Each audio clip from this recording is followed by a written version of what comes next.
ओम शांति 21/6/2025 महावाक्य बाबा कहते मिठे बच्चे वर्तमान तुम मानकर स्मृति रे आसीची जे आमे 84 जन्मर चक्र शेष करुछु।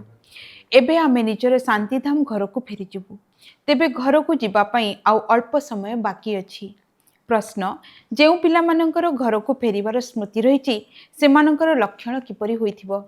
उत्तर सेमाने एही पुराना दुनिया को देखुथिले मध्य न देखिला परि रहिबे।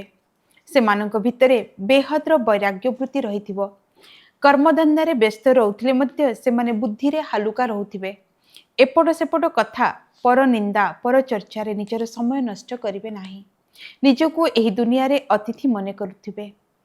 ओम शांति केवल तुमे संगम युगी ब्राह्मण संतान माने ही जानिच जे आमे अल्प समय पई एही पुराना दुनियार अतिथि अटु। तुमर प्रकृत घर होउची शांतिधाम। सेई घर को ही मनुष्य बहुत याद करिथांती, इच्छा रखिथांती मन को शांति मिलू, किंतु मन कौन शांति कौन आमको किपरि मिलिबो से कथा किछि भी केही जानि नथांती।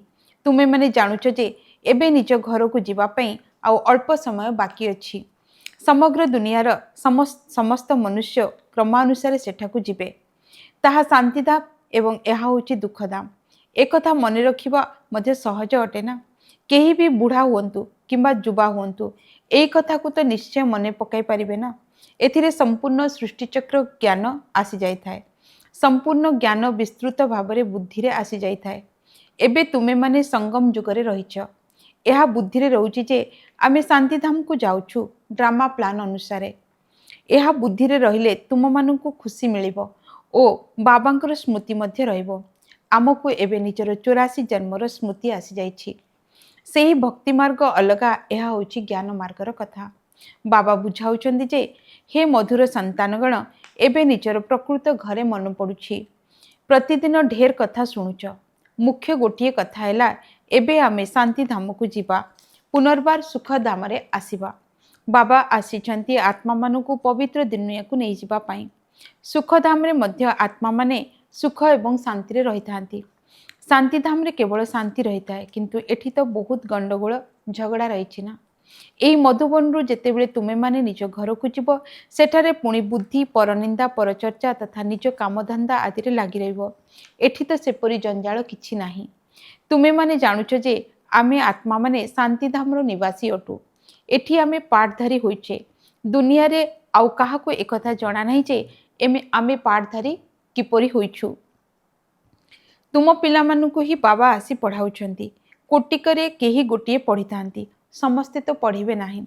तुमे एबे केते बुद्धिमान हेउछ। पूर्वरु बुद्धु थिल, एबे तो देख लड़ाई झगड़ा आदि केते होइछि। एहाकु कोन कुहा जिवो। आमे परस्पर मध्यरे भाई भाई अटु, ताहा भूली जाउछंती। भाई को भाई केते हत्या करिथांती। भाई को भाई केबे हत्या करिथांती कि? हाँ, हत्या केबे जदि करंती ताहा केवल संपत्ति पई। एबे तुमे माने जानुछ जे आमको सब एक बाबांकर संतान परस्पर भाई भाई अटु। तुमे माने वास्तव रे बुझिछ जे आम आत्मा मानकु बाबा आसी पढ़ाउछंती।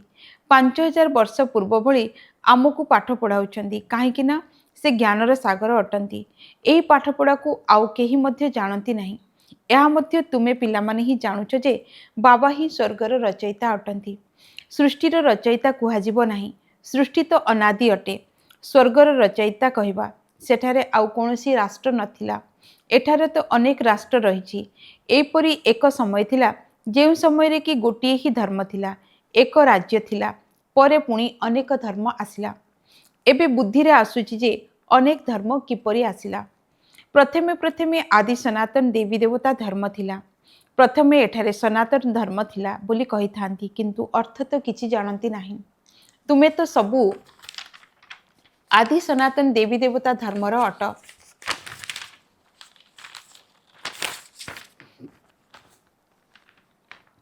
केवल पतित होई जाइछ।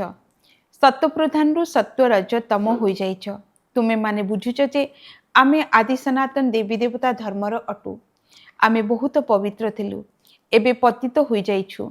तुमे माने बाबांक ठारू पवित्र दुनियार मालिक हेबार संपत्ति नेइथिल। एबे बुझुछ जे आमे प्रथमे प्रथमे पवित्र गृहस्थ धर्मर थिलु। एबे ड्रामार प्लान अनुसार रावण राज्य रे आमे पतित प्रवृत्ति मार्गर हो जाइछु। तुमे माने ही मते डाकिथिलो जे हे पतित पावन आमको आसी सुखदाम को नहीं जाओ। एसबू जेपरी कालीर कथा, काली तुमे पवित्र थिल, आज अपवित्र हो जाइथिबारु डाकुच। आत्मा पतित हो जाइछि, आत्मा ही डाकी थाए जे बाबा एठाकू आसी आमको पुणी पवित्र कर। बाबा कहउचंती जे वर्तमान एही अंतिम जन्म पवित्र हुओ, पुणी तुमे 21 जन्म पाई बहुत सुखी होइजिवो। बाबा तो बहुत भल कथा सुनाउछंती, खराब जिनिस त्याग कराउछंती। तुमे देवता थिल ना, एबे पुणी देवता हेबाकू जाउछ, तेणु पवित्र हुओ। केते सहज कथा, एही रोजगार बहुत श्रेष्ठ अटे। तुम पिलामानंको बुद्धि रे रहुछि जे शिव बाबा आसीचंती, एहीपरि प्रति 5000 वर्ष परे आसी थांती।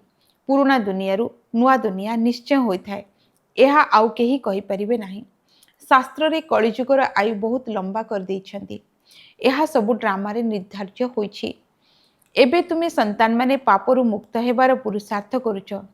तुमर ध्यान रहिबा दरकार जे आउ कोनोसी पाप आम द्वारा न होइथाउ। देह अभिमान आसिले ही पुणी अन्य सबु विकार आसीथाए, जहा द्वारा पाप होइथाए। एथिपई विकार रूपी भूत मानकु बाहर करबाकू पड़िबो। एही दुनियार कोनोसी भी वस्तुरे मोह न रहू, एही पुराना दुनियारू वैराग्य हो। जदिओ सबु किछि देखुछ, पुराना घरे रहुछ, परंतु बुद्धि नुआ दुनिया रे लागी रहिछि। जेबे नुआ घर को जीव, तेबे नुआ को ही देखिबो। जे पर्यंत एही पुराना घर समाप्त न होइछि, से पर्यंत आखिरे पुराना दुनिया को देखुतिले मध्य नुआ दुनिया को मने पकेयाकू हेबो। कौनसी भी एपरी काम कर नाही जहा द्वारा पुणी पश्चाताप करबाकू पड़िबो। आज अमुक को दुख देली, एही पाप कली, बाबा को पचारिबो जे बाबा एहा पाप अटे, कौन पई अणनिश्वासी हेबो। निजर द्वंद्व विषय रे पचारिबो नाही तो अणनिश्वासी होउथिबो। बाबा को पचारिबो तो बाबा जल्दी हल्का कर देबे। तुमे माने बहुत विकर्म बोझरे भारी होई जाइछ। पापर बोझ बहुत भारी अटे। 21 जन्म पुणी पाप मुक्त होई हालुका होइजिवो। जन्म जन्मांतरर पापर बोझ मुंड उपरे रहिछि। जेते जेते याद रे रहिबो, सेतिकी सेतिकी हालुका होइजिवो। खाद बाहरी चलिबो एवं खुशी रहिबो। सत्य जुगरे तुमे बहुत खुशी रे थिलो, पुणी खुशी कम होई तुमर संपूर्ण खुशी हजिगला। सत्य जुगरु नहीं कलिजुग पर्यंत एही यात्रा रे 5000 वर्ष लागिछि। स्वर्गरु नर्क को आसीबार यात्रा। एबे जना पड़िला जे आमे स्वर्गरु नर्क को किपरि आसिले, एबे पुणी तुमे नर्करु स्वर्ग आड़कू जाउछ। 1 सेकेंड रे जीवन मुक्ति। बाबा को मध्य जानिलो, जेहेतु बाबा आसीचंती, तेबे निश्चित आमको स्वर्ग को नहीं जिबे। पिलाटीर जन्म हैला, अर्थात पितांक संपत्तिर मालिक होइगला। बाबांकर होइछु, तेणु नशा चढ़िबा दरकार ना। निशा खसिबा कौन उचित कि? तुमे माने तो बड़ होइगलणी, बेहद बाबांकर संतान होइछ, तेणु बेहद्र राजधानी उपरे तुम मानकर हक रहिछि। सेथिपई गायन मध्य रहिछि, अतीन्द्र सुख विषय जानिबार अछि तो गोपी बल्लभंकर गोप गोपी मानकु पचारि बुझ। बल्लभ बाबा अटंती ना, तांकु पचार। क्रमानुजाई पुरुषार्थ अनुसार ही खुशीर पारद उपरकू चढ़िबो। केही तो जल्दी निज भଳି अन्यमानकु तैयारी कर देइथांती। पिलामानकर काम ही एहा अटे जे सबु किछि भूलेई निजर राजधानी को अन्यमानकु मने पकाई देबा। तुमे माने तो स्वर्गर मालिक थिलो, एबे एहा कलिजुगी पुराना दुनिया अटे, पुणी नुआ दुनिया हेबो। एबे तुम पिलामानक बुद्धि रे अछि जे प्रति 5000 वर्ष परे बाबा भारत को आसी थांती, तेणु तांकर जयंती भारत रे पालन करुछंती। तुमे माने जानुछ जे बाबा आसी हमकु राजधानी दे जाई थांती, तेणु सेठारे तांको याद करिवार आवश्यकता ही रही न थाए। पुणी जेबे भक्ति आरंभ होइताए, सेतेबेले स्मरण करिथांती, आत्मा ही खुशीर खुराक खाउछि, तेणु पुनर्बार याद करुछि जे बाबा पुणी आसी आमकु शांतिधाम सुखधाम को नहीं जाओ। एबे तुमे पिला माने बुझुछ जे आमर पिता अटंती, टीचर मध्य अटंती, गुरु मध्य अटंती। सृष्टिर आदि मध्य अंतर चक्र 84 जन्मर ज्ञान तुम मानक बुद्धि रे रहिछि। अनेक थर 84 जन्म नेइछ एवं नेउथिबो, एहार अंत केबे होई न थाए। तुम बुद्धि रे ही एही चक्रर स्मृति रहिछि। स्वदर्शन चक्र घड़ी घड़ी याद आसीबार दरकार। एहा ही मनमनाभ अटे। जेते बाबा को याद करिवो, सेते पाप भस्म हेबो। तुमे माने जेते कर्मातीत अवस्थार निकट रे पहुँचिबो, सेते बेले तुम द्वारा कोनोसी विकर्म हेबो नाही। एबे किछि किछि विकर्म होई जाउछि। संपूर्ण कर्मातीत अवस्थार तो एबे होई नाही। एही ब्रह्मा बाबा मध्य तुम साथी छात्र अटंती, शिक्षक शिव बाबा अटंती। जदिओ ब्रह्मांक भितर प्रवेश करि थांती किंतु ये मध्य छात्र ही अटंती। एहा होछि नुआ नुआ कथा। एबे केवल तुमे बाबा को एवं सृष्टि चक्र को याद करो। ता होछि भक्ति मार्ग, एहा होछि ज्ञान मार्ग। राति दिनर फरक रही। सेठारे केते झांझ घंटा आदि बजाई थांती। एठारे केवल याद रे रहिबार कथा। आत्मा तो अमर, अकाल सिंहासन मध्य रही। एहीपरि नुहे जे अकाल मूरत केवल बाबा अटंती। तुमे मने मध्य अकाल मूरत अट। अकाल मूरत आत्मार एही भ्रुकुटी सिंहासन अटे। निश्चित भ्रुकुटी रे ही बसिब, आउ कोन पेटरे आसिब बसिब। एबे तुमे माने जानुचे जे आम अकाल मूरत आत्मार सिंहासन केउठी अछि। एई भ्रुकुटीर मध्य भागरे आत्मार सिंहासन रही। पंजाबर अमृतसर रे मध्य अकाल तखत अछि ना, किंतु तार अर्थ किछि भी बुझी नाहंती। ताहार महिमा मध्य गायन करथान जे अकाल मूरत। सेमानंकर अकाल तखत विषय रे काहाकु भी जणा नाही। एबे तुम मानंकु जणा पड़ला जे प्रकृत सिंहासन तो एही भ्रुकुटी अटे, जहा उपरे बसी बाबा सुनाउछंती।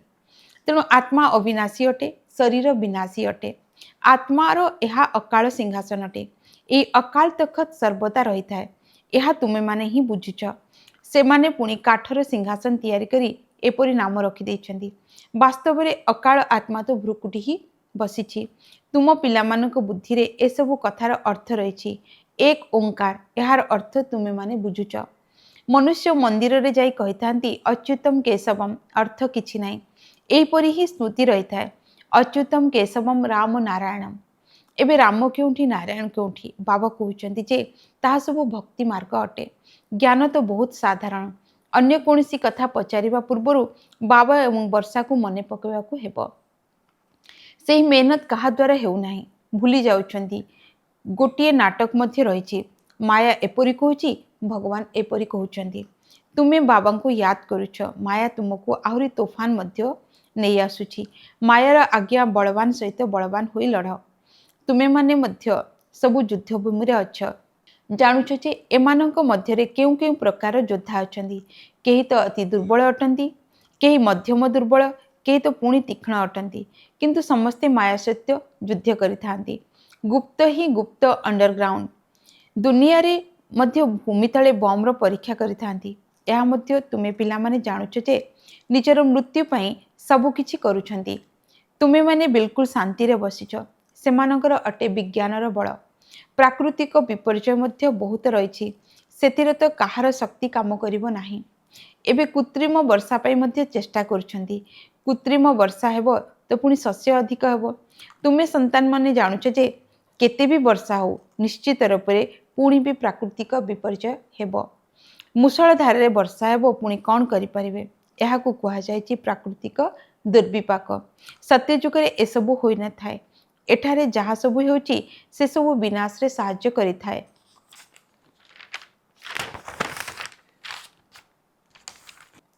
तुमर बुद्धि रे रहिछि जे आमे जेबे सत्य जुगरे रहिबु सेतेबेले जमुना कूଳରେ सुनार महल हेबो। सेठारे बहुत कम संख्या रे सेठारे रहिबु। कल्प कल्प एपरि होई थाए। प्रथमे कम मनुष्य थांती, पुणी वृक्ष बढ़ी थाए। सेठारे कोनोसी भी आवर्जना इत्यादि न थाए। एठारे तो देख पक्षी मध्य अपरिष्कार करुछि। सेठारे अपरिष्कार रो कथा किछि नाही। तेणु ताकू कुहा जायछि स्वर्ग। एबे तुमे माने बुझुछ जे आमे एबे देवता हेउछु। तेणु अंतर केते खुशी रहिबा दरकार। माया रूपी जीन ठारू रक्षा पाइबा पई बाबा कहउचंती तुमे पिला माने एही रुहानी धंद्यारे लागि जाओ।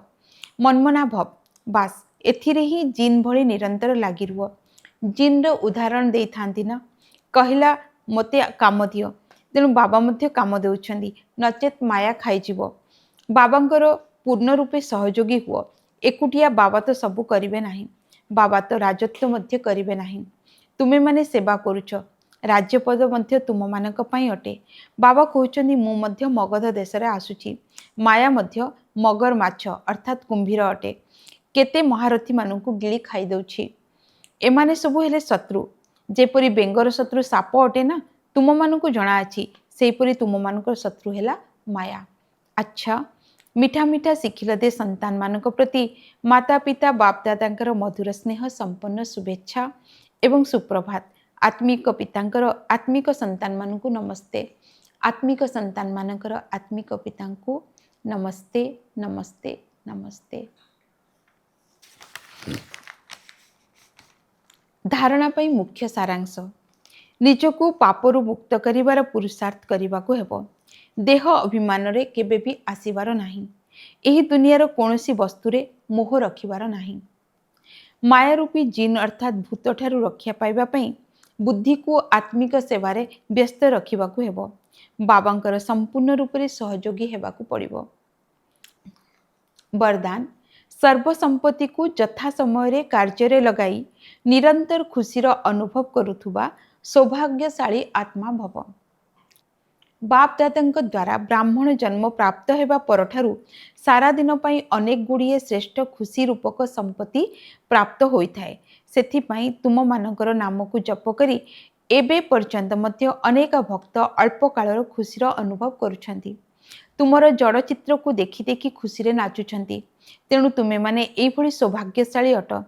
तुमको संपत्ति तो अनेक मिली, केवल सेगुड़ी को यथा समय कार्य लगाओ एवं चाबी को सर्वदा सम्मुख रे रख अर्थात सर्वदा स्मृति रे रख एवं स्मृति को स्वरूप रे आण।